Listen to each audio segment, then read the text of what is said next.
ফুচকা খেতে। তো তোমরাও চলো। ফুচকা আমার খেতে অনেক ভালো লাগে। এইখানে খাইতেছি, কাকু তো দিয়েই যাইতেছে।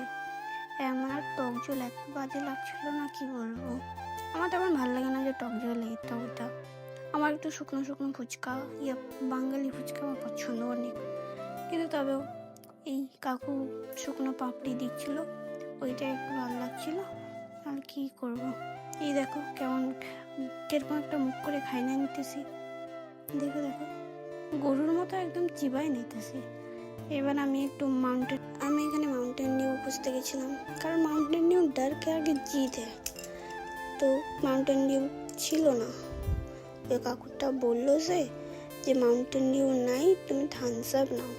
আমি বললাম না, বড় স্প্রাইটটাই দিয়ে দাও, কারণ স্প্রাইট একটু ছাপড়ে লাগে স্প্রাইটটা। তো এখানে কাকুটা স্প্রাইট দিয়ে দিল। কি আর করব, দুঃখ মনে যাইতে হবে। এই যে চিকেন নিয়ে এসেছিল, তো উনি এখানে পেঁয়াজ কাটতেছে। তার পেঁয়াজ কাটতে দেখো এখানে উড়ে যাবে, দেখছো? মতলব এমন পেঁয়াজ কাটে না যে উইড়া পুইড়া সব যাবে। এখানে একটু মাংস বানাইতেছি, তো এখানে পেঁয়াজটা দিয়ে দিলাম।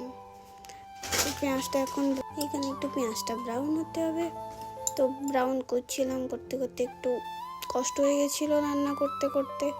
তাই জন্য একটু স্প্রাইটটা খেয়ে নিলাম, মনটা একদম শান্তি পেয়ে গেল। তো এইখানে চিকেন কষছিলাম, তো এবার খেতে বসছি।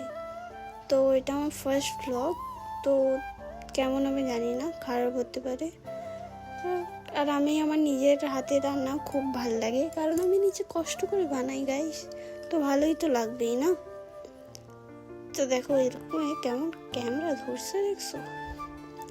একটু